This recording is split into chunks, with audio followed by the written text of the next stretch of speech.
I have got a really big carcass, and by that I don't mean this, I mean this stuff here.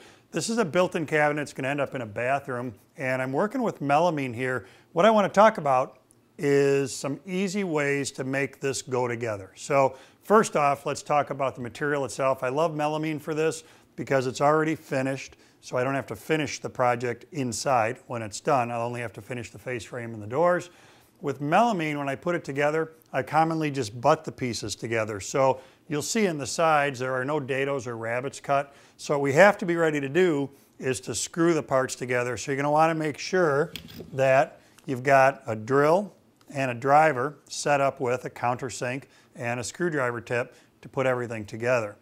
First thing we want to do is get the parts on the bench here so they can stand up on their own. Otherwise, you're going to be fighting everything as it goes. And hand screw clamps are wonderful for this. So here's how this works. First, I'm going to use the back end of the hand screw clamp. And what I'm going to do here is adjust the back of the clamp to the thickness of the material. So I just barely got that finger tight. Now that comes off. I'm going to spin my shelf around to approximately where it's going to live. Bring the front in of the clamp. Now, what that first step did is it set the back to the thickness, so when I close the front against the thickness, the two jaws stay parallel to each other. Sometimes with hand screw clamps, you kind of struggle with them because maybe it'll grab on the nose or it grabs on the back because the jaws are so far out of parallel. So that first step helps guarantee parallelism. Now what I want to do is put my case side on top of all of this. So I've created kind of a big table it can sit on. And I'm just looking to make sure I get it on there in the right direction. My holes are already in there for my adjustable shelves. On my left, that's the top of the cabinet. So I know that that end is going to end up even with that top piece. Then I've got layout lines down here.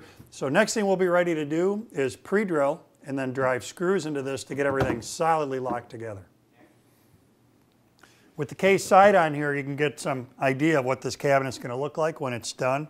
I'm going to start by getting this shelf in place. The line indicates where the shelf goes.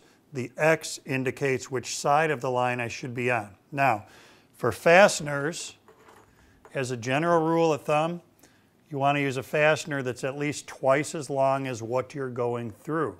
So 3/4 inch case side, I want 1.5 inch screw for that.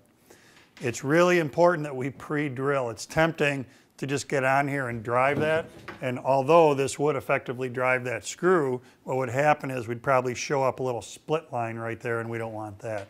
So I've got the countersink set up in a cordless drill, and I'm running on the high speed of that cordless drill.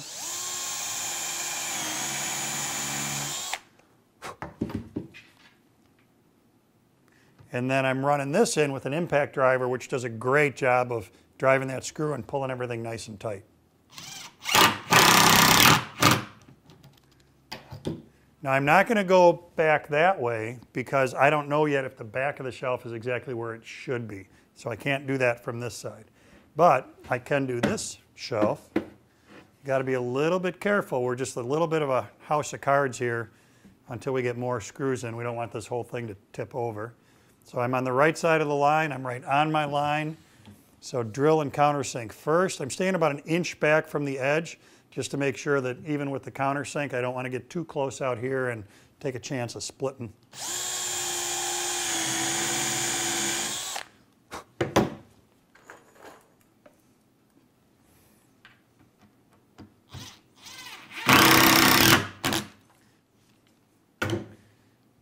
Now what I'm going to do is go back around the back of the cabinet, position the other side of this, then I can connect the dots and get the rest of the screws across the center. Well, here's what I did.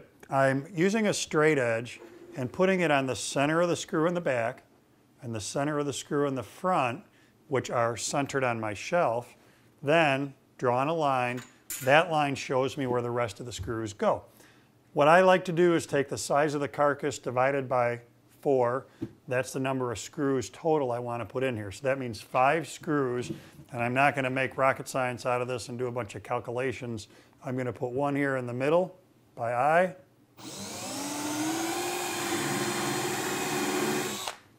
Then split the difference there. Split the difference there.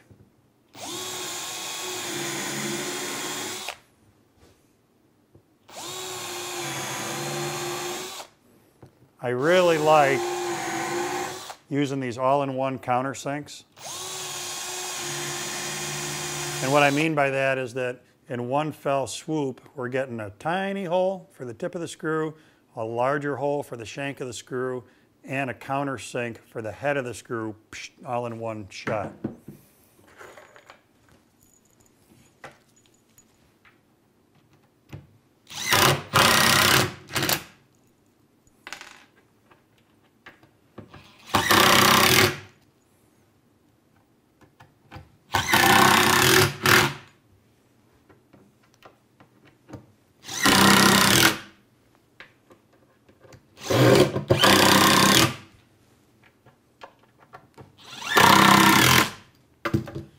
This is a very solid way to put these together, very, very fast. And all I have to do now is drive a bunch more screws, 5 in the top, 5 in the bottom, and then I'll be able to flip this over and get the other side of my Carcass on.